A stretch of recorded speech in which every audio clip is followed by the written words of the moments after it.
Ora, muito boa tarde, boa noite, bom dia, depende da hora que nos estiverem a ver. Vamos para mais um Faca Afiada. Este é o número 46. Eu estive a fazer uma retrospectiva desde o número 1 até ao 46. Isto porquê? Porque eu, entretanto, reativei a nossa conta no Mixcloud, que está lá desde o número 1 até agora. Portanto, quem quiser ter curiosidade em ver o que é que era o Faca Afiada antigamente e o que é hoje, é só ir aos links que nós temos na nossa página do Facebook e dá para ver.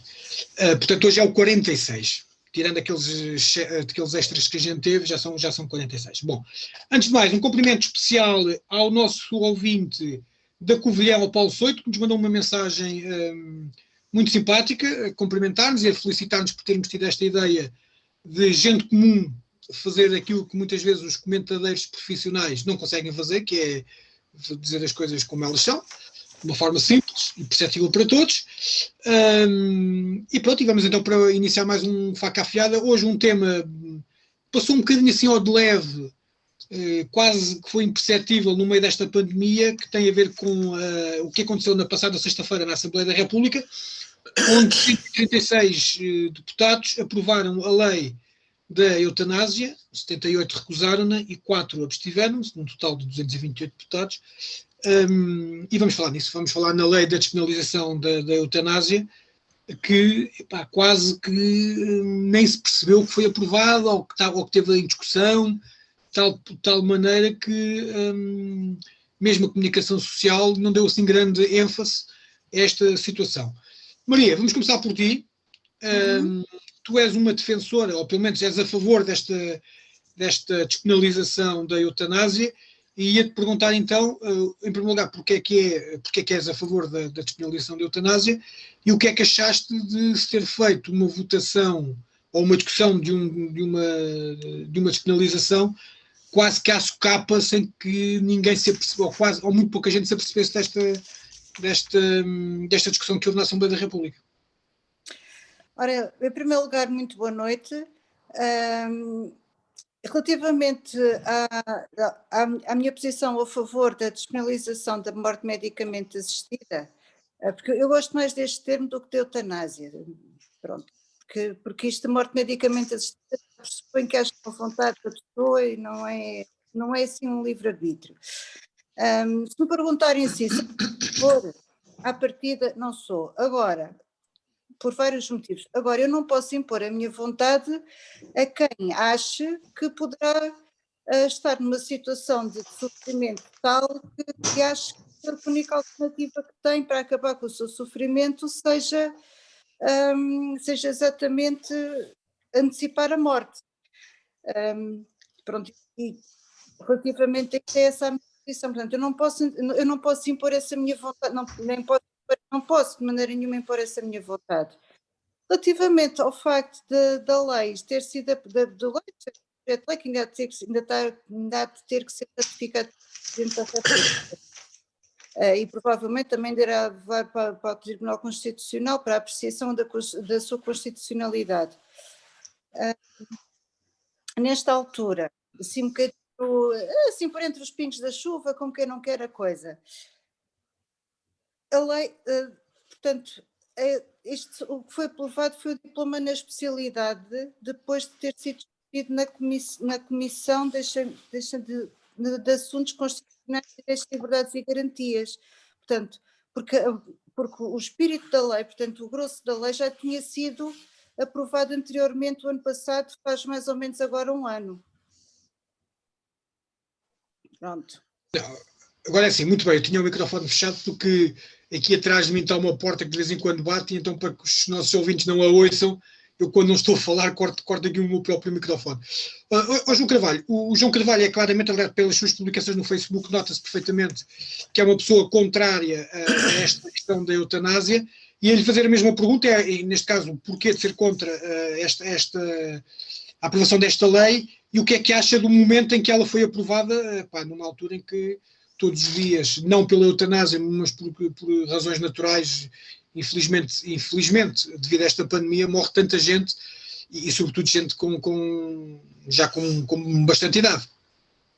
Antes de mais nada, bom fim de tarde para todos, quase noite, em alguns lados já é noite, mas rigorosamente antes das 6, e isto ainda é fim de tarde, cumprimentar a Maria Germano, cumprimentar o Billy, que está lá atrás dela, e evidentemente cumprimentar os nossos ouvintes. Espero que passem um bocado interessante connosco a discutir hoje este tema da eutanásia.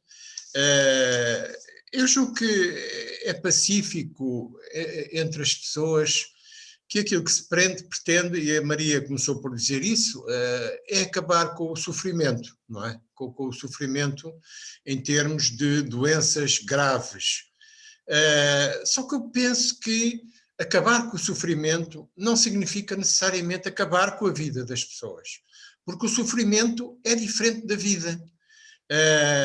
E eu, em 2017, vi um filme no DOC Lisboa, onde eu, quando posso, vou lá. Esse filme chama-se End of Life. E esse filme foi realizado por dois, julgo que são ingleses, o John Bruce, que é um professor universitário, e o Pavel Vostazik, deve ser de origem polaca, que é artista e cineasta. E o que eles estiveram lá e fizeram a introdução do filme, e o que é que eles disseram? Nós estamos muito preocupados com esta questão do nosso desconforto do ser humano, da sociedade, nós como humanos, perante algo tão desconhecido como é a morte. E, no entanto, a morte tem um grande impacto na nossa vida e da maneira como vivemos.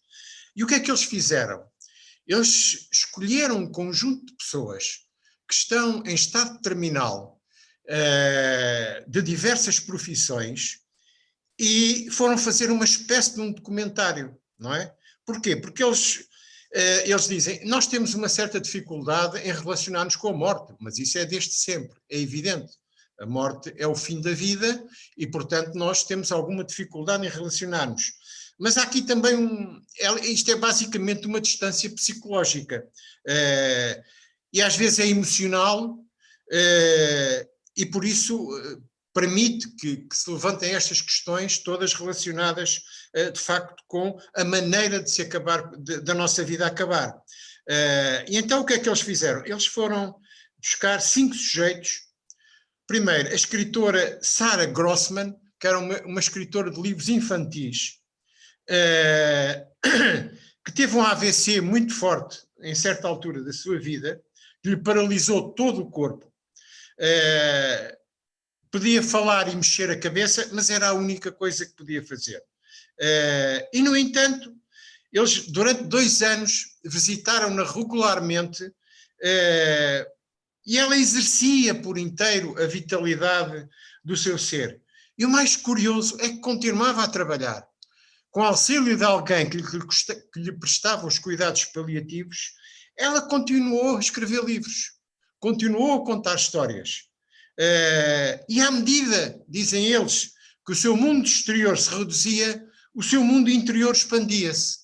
Isto é, ela encontrou nessa sua vida extremosa, ela depois acabou por falecer por morte natural, ela encontrou nessa sua vida uma maneira de expandir o seu interior, de ter, digamos, mais capacidade para escrever ainda.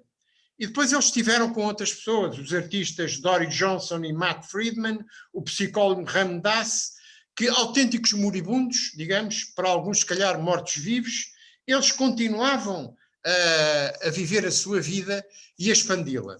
E, portanto, porquê? E isto, de facto, leva-me também a outro... Eu vou falar agora de alguns tópicos, e depois no fim digo de quem é que são esses tópicos, não são meus, porque um desses tópicos quer dizer que na eutanásia nós estamos a ir contra a própria humanidade. E isto, se pensarmos assim, é tão relevante, porque a eutanásia é negar a nossa própria existência. Quando alguém morre, nomeadamente por eutanásia, é como se morresse uma parte de nós. Nós já estamos a morrer quando alguém pratica a eutanásia, não é? É ir contra a humanidade, de todos os seres humanos. E por isso, segundo tópico, não é o primado da vida que tem que estar sujeito às circunstâncias em que as pessoas vivem, mas são as circunstâncias que têm que se adaptar ao primado da vida. A verdadeira missão que compete à política é o suporte infatigável à vida. E aqui entra, efetivamente, aquilo que os políticos e os governos que existem para trabalhar para a vida e não para a morte. E como é que isto se faz? Pois, muito bem, desenvolvendo os cuidados paliativos, fazendo o possível para ajudar a medicina, a ciência, os laboratórios a encontrarem soluções. E neste aspecto temos que realçar, nós somos o 5º país do mundo a aprovar a eutanásia, mas somos o 41º em termos de lugares para acesso aos cuidados paliativos. Ou seja, nós mais facilmente aprovamos a eutanásia do que desenvolvemos os cuidados paliativos em relação às pessoas. Depois, além disso, nenhuma vida vale menos, não é? Todas as vidas valem o mesmo. Todas, em determinadas situações. É um princípio que conflitua com os valores universais que nos regem. Este filósofo recorda, emocionado, uma voluntária que trabalhava numa unidade oncológica. E ela dizia: o que me faz mais impressão é o número de pessoas que morrem completamente sós. E esta é outra dimensão da questão que nos leva à eutanásia. A solução, portanto, não é avançar com medidas como a eutanásia, mas inspirar modelos de maior coesão, favorecendo práticas solidárias. Por trás da vontade de morrer subjaz sempre uma maior vontade de viver. Não há nenhum elemento que se tenha eutanasiado que não tivesse vontade de viver. E, portanto, temos que ver o que está por trás da dificuldade dessa pessoa em viver. É o sofrimento, evidentemente, mas também, às vezes, e muitas vezes, infelizmente, um serviço muito frágil, muito reduzido à vida destas pessoas. E temos que ver que muitas vezes, para não dizer quase sempre, implica muitos sacrifícios às pessoas que rodeiam, à família.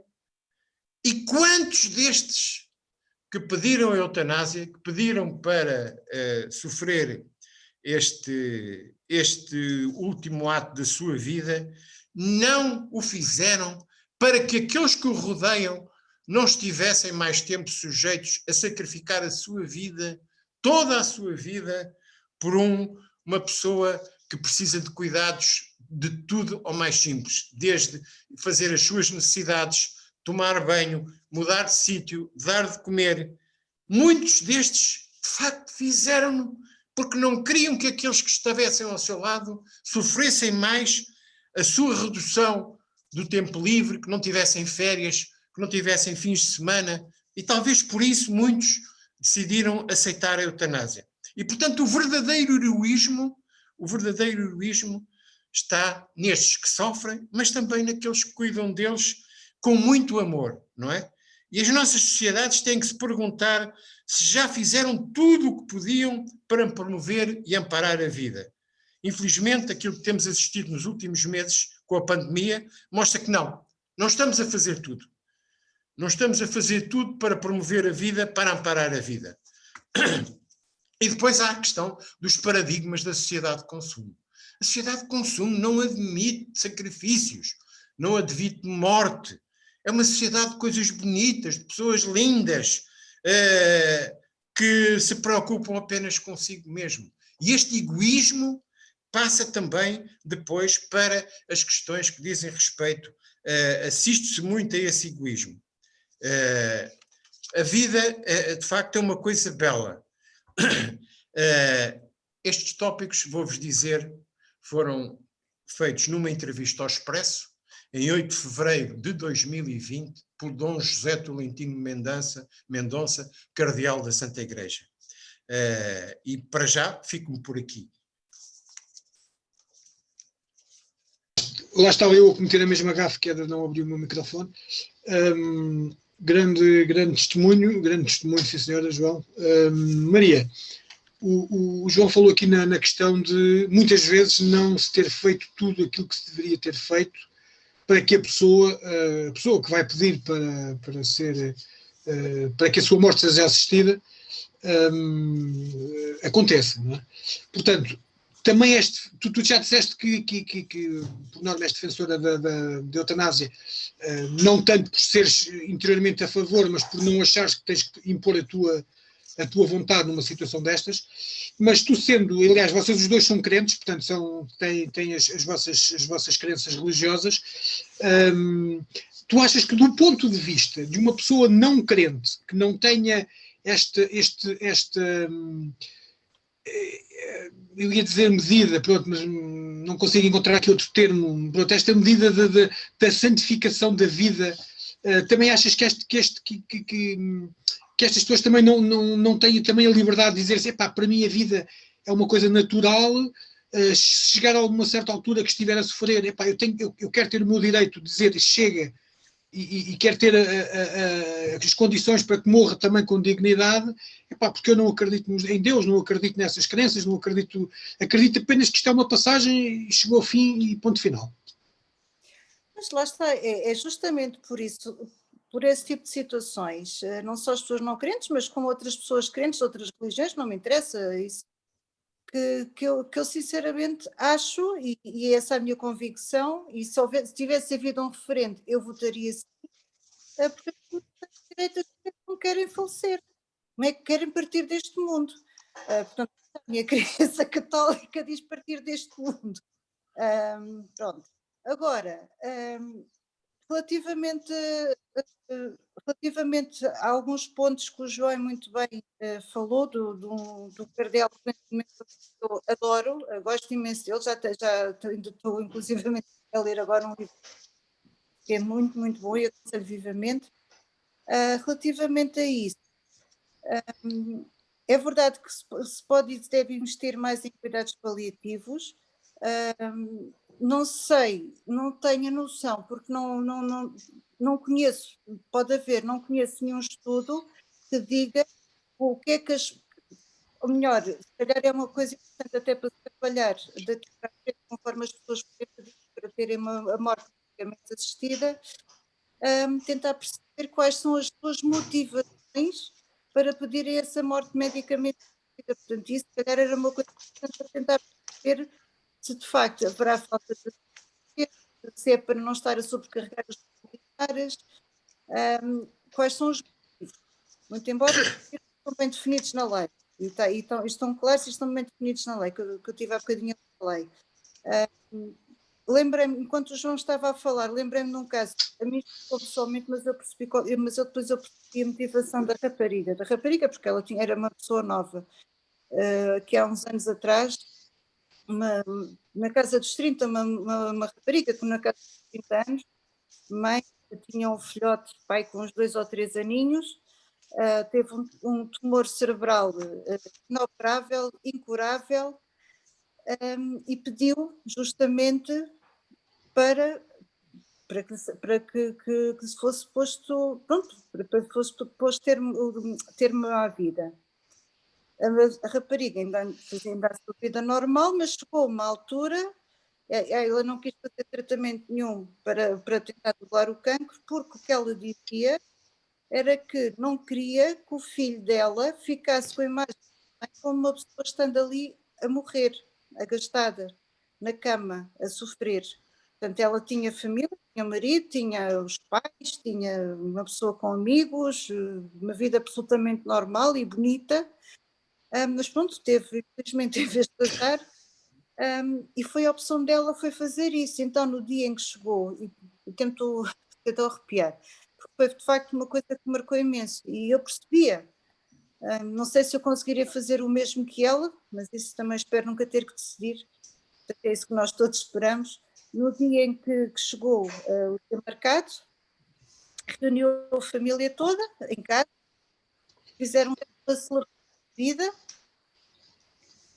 fizeram uma celebração. Maria, estamos com muitas dificuldades em ouvir, estamos com uns cortes e de vez em quando fica sem imagem. Está com muitos cortes. Peço desculpa, mas... Não consigo ouvir metade do que ela diz. Estava a Pois, dizer... tem alguma dificuldade.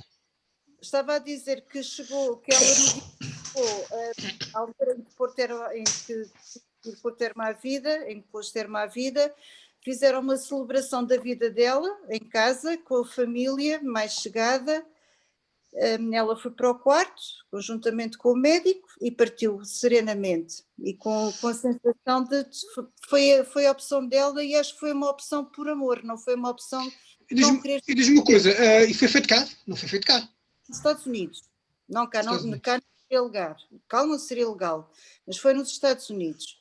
E foi um testemunho que por acaso mexeu muito comigo, assim à partida, olha, então, mas ela não se aguentava por causa do filho, mas não sei o quê, pronto. Mas foi justamente por amor àquele filho que ela não... O que vai ao encontro daquilo que o João disse, que era muitas vezes não é só pelo sofrimento da própria pessoa, mas é a consciência que essa pessoa tem em perceber que inflige sofrimento a quem lhe rodeia. Mas não tanto naquela questão de estar a cuidar, é no estar a ver sofrer, é diferente, são situações totalmente diferentes. Uma coisa é o cuidar, portanto, o miúdo era pequenino, tinha 3 aninhos mais ou menos, portanto não estaria a cuidar da mãe. Mas quem está a assistir, mesmo que tivesse, e de certeza que absoluta que teria todos os cuidados possíveis e imaginários, não é isso que está aqui em questão, mas quem também está a assistir ao fim das pessoas, não só o sofrimento dela, mas também quem está a assistir àquele fim, são imagens que marcam para sempre. E ela não quis que o filho dela, que o filhinho dela ficasse com essa imagem da mãe. Quis que o filho dela ficasse com a imagem da mãe amorosa, da mãe cuidadora, da mãe protetora. E foi daí também a questão dela. João, quando saiu esta lei, imediatamente umas horas depois ou um dia depois, a Conferência Episcopal Portuguesa manifestou-se de uma forma muito veemente contra esta lei. O João também é uma pessoa crente, mas para além de ser uma pessoa crente, é uma pessoa altamente humanista, aliás é das pessoas, se não mesmo a pessoa mais humanista que eu conheço, até pelos próprios testemunhos que o Faca Afiada transporta para os nossos ouvintes. O João acha que a visão que o João tem da eutanásia, pelo facto de ser crente, é diferente, por exemplo, da minha, que não sendo crente, não tenho esta capacidade de perceber a importância que a vida tem? David, é evidente que eu não me posso pôr no seu lugar, nem você se pode pôr no meu, partindo da questão de ser crente ou não ser crente. Não é? Eu sou um conjunto de circunstâncias da minha vida, entre os quais faz parte ser crente. Eu não sei, se não fosse crente, qual era a minha opinião, não sei, porque eu sou crente e, portanto, não posso colocar-me noutra posição. Agora, aquilo que... Já agora vou-vos dar uma nota que, de facto, relacionando a aprovação neste momento em que todos os dias nos entra por casa adentro 300 mortos por Covid, mais aqueles que morreram provavelmente de outras doenças, mas por não ter sido possível atendê-los em virtude do sufoco que se vive por todos os hospitais em relação ao Covid. O que existe aqui, de facto, é outra coisa que a eutanásia pode trazer e que eu já vos vou exemplificar com 2 países onde a eutanásia já foi aprovada há muito tempo, que é a banalização da morte. E este problema é gravíssimo. E eu acho que isto atinge quem for crente e quem não for crente, porque são factos. São factos. Este sentimento que nós temos de olhar para a televisão e dizer, olha, deixa cá ver quantos é que já morreram hoje e tal. Isto, quer a gente queira, quer não, as pessoas passam a conviver agora com a morte como se estivessem a conviver, a ver quantos tornados houve nos Estados Unidos este ano, ou coisas assim do género. Eu vou-vos dar algum feedback do relatório efetuado por uma organização que é, deixa cá ver como é que isto se chama, Regional Euthanasia Review Committees. Isto basicamente é uma organização europeia que se dedica a fazer o ponto da situação das questões ligadas à eutanásia. Os 2 países que já têm há muito tempo a eutanásia, basicamente desde 2001, são a Holanda e a Bélgica. E apesar das leis, tanto na Holanda como na Bélgica, exigirem o consentimento do doente em plena consciência, exigirem um médico, existem desde 2001, na Holanda, 1000 pessoas que morreram sem consentimento, com diversos subterfúgios que estão a ser aplicados. E na Bélgica, 3000. Ou seja, o que estamos a abrir é uma caixa de Pandora. Porque, efetivamente, alguns casos destes foram parar aos tribunais, mas em virtude dessa cultura em que a morte já é vista como uma coisa de segunda categoria, não é? E que esta pandemia, de certeza, que vai trazer ainda mais essa perspectiva de não ligar, muitos destes casos nem sequer há condenações. E sabemos, como uma questão em tribunal que envolva médicos e deontologia médica é sempre muito complicada. Porque quais eram os argumentos que os médicos faziam para terem aplicado a eutanásia às pessoas sem consentimento delas? Uns, estavam em estado de coma. Segundo, estavam dementes. Terceiro, decisões médicas alegando que o bem-estar do doente, que é uma coisa que eu considero perfeitamente idiota, para não dizer criminosa, o bem-estar do doente só era, digamos, aplicado porque essa pessoa não tinha qualidade nenhuma para bem-estar. E, portanto, tudo isto levou a que os governos depois encontram na eutanásia uma justificação para deixarem de investir na área da medicina paliativa. E por isso eu dei o exemplo, que nós vamos ser o 5º país do mundo a aprovar a eutanásia, mas somos o 41º em instrumentos e em equipamentos de cuidados paliativos. E depois é simples, para a eutanásia, a formação de um médico é básica, não custa nada, não é? Mas para cuidados paliativos é preciso que o Estado gaste muito dinheiro a formar, porque a formação em cuidados paliativos é demorada, é cara, exige muita vocação. E isso custa dinheiro. E os Estados não querem gastar dinheiro. Ainda não há muito tempo, o primeiro-ministro do Japão, um anterior primeiro-ministro do Japão, quis aprovar uma lei, eu depois não sei se a aprovou nem se não, mas isso veio na comunicação social, em que o Estado deixava de gastar medicamentos com os idosos a partir dos 80 anos. Cortava-lhes nos medicamentos. Isto é o típico caso da eutanásia estadual. E depois também, na Holanda e na Bélgica, embora a lei exija médicos, há cada vez mais casos de enfermeiros a praticar a eutanásia. Na Bélgica foram 120 casos reportados. E isto foi feito com diversos pretextos. E, nomeadamente, em ambientes hospitalares, o que ainda é mais grave. E na Bélgica, 50% dos casos de morte por eutanásia nem sequer são reportados. Isto é, as pessoas são eutanasiadas e o Estado nem sabe. Ou seja, e neste caso, 88% nem havia consentimento explícito. Na Holanda, 15% dos médicos holandeses expressaram pressões da gestão dos hospitais para praticarem eutanásia para libertar camas. Isto no serviço público holandês. E a pressão também acontece pelas famílias. 34% dos médicos queixaram-se que os familiares lhes pediram para eutanasiar os doentes, não é? Além disso, a lei exige um período de reflexão no mês, tanto na Holanda como na Bélgica, entre o momento em que o doente expressa o seu consentimento e o momento da eutanásia. Pois, numa grande percentagem dos casos, por pressão dos hospitais e dos familiares, esta reflexão foi de 2 ou 3 dias. E depois na Suíça, por exemplo, que é outro país que também já tem aprovado e para onde vão muitos portugueses serem eutanasiados, existem clínicas só dedicadas ao negócio de eutanásia. São a Exit e a Dignitas, que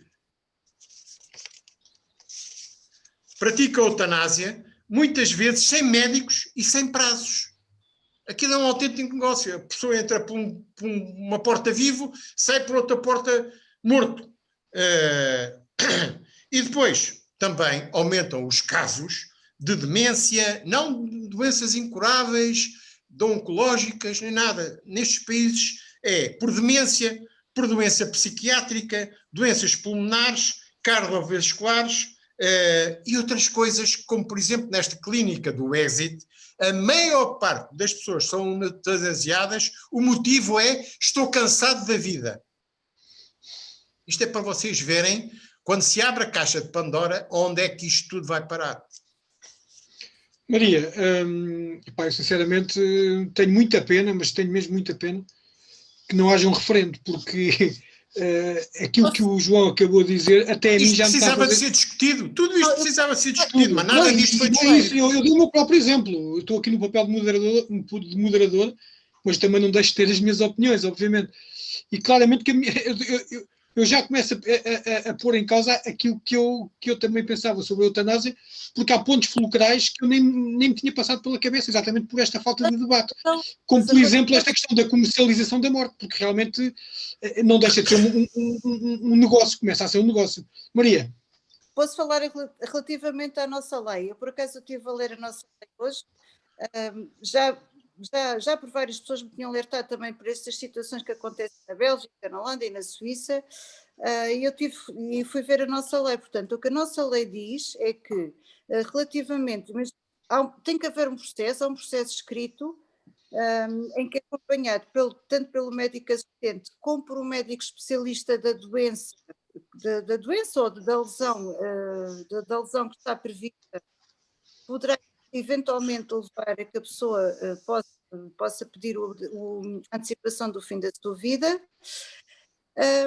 E caso ambos tenham alguma questão, alguma dúvida até sobre das capacidades mentais psicológicas da pessoa, terão que consultar um médico psiquiatra. Ou seja, esta questão da demência na lei portuguesa, à partida, atenção, eu não sou jurista, mas à partida essa questão não se pode colocar, não se coloca. À partida, atenção, não pode alegar que uma pessoa tem Alzheimer, por exemplo, para poder ser eutanasiada, não, porque mesmo na própria lei, aliás, o que está logo no artigo 2, no número 1, a decisão tem que ser da própria pessoa, que tenha que ser maior, cuja vontade seja atual, ou seja, a pessoa tem que expressar a sua vontade hoje, reiterada, séria, livre e esclarecida, em situação de sofrimento intolerável, com lesão definitiva de gravidade extrema, de acordo com o consenso científico, ou doença incurável e fatal, quando praticada ou ajudada por profissionais de saúde. A lei também prevê situações, portanto, aí em cada passo do processo, todo o processo, há sempre dada a hipótese da pessoa se arrepender e recusar, e aí fica no processo que a pessoa não quis e não é, pronto, e as coisas, obviamente, quase até ao fim.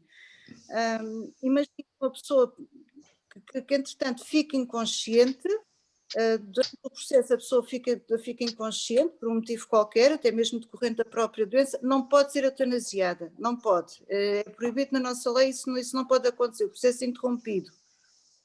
Oh Maria, isso está tudo nas leis holandesas e belga, tudo, pois, igualzinho, tudo, está tudo lá na lei.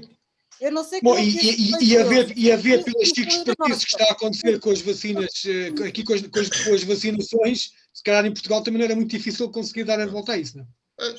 Pois é o que eu estou a dizer, eu não sou jurista, portanto eu não consigo estar a interpretar aqui os subterfúgios da lei, eu não sei fazer,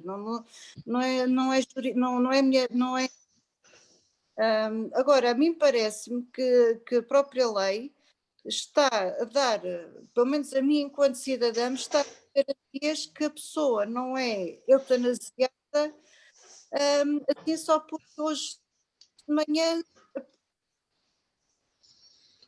Olha, Maria, faltámos ao ficar sem ti, eu acho que a eutanásia servia era para o teu telemóvel. Não, foi a minha querida mãe que me ligou e eu tive que rejeitar a chamada pela segunda vez. Então é isso, então é quando estás a receber chamadas, se calhar tens que passar para o computador. Pô. Pois, mas não consigo. Então estava a dizer que a mim parece, a mim enquanto cidadã que lido, numa perspectiva de cidadão, não numa perspectiva de jurista, que tem-me dá garantias que as pessoas não são eutanasiadas de ânimo leve. Portanto, há aqui bastantes fases em que a pessoa pode não dar o seu consentimento e pronto, o processo fica por aí. Como também há uma comissão de acompanhamento da própria aplicação da morte medicamente assistida, da antecipação do fim da vida. Portanto, a mim dá-me garantias, enquanto cidadã, que as coisas não são feitas de ânimo leve. E mais. Não são feitas à balda, não é? Exatamente, e mais, e só podem ser feitas pela lei portuguesa a nacionais ou residentes em Portugal.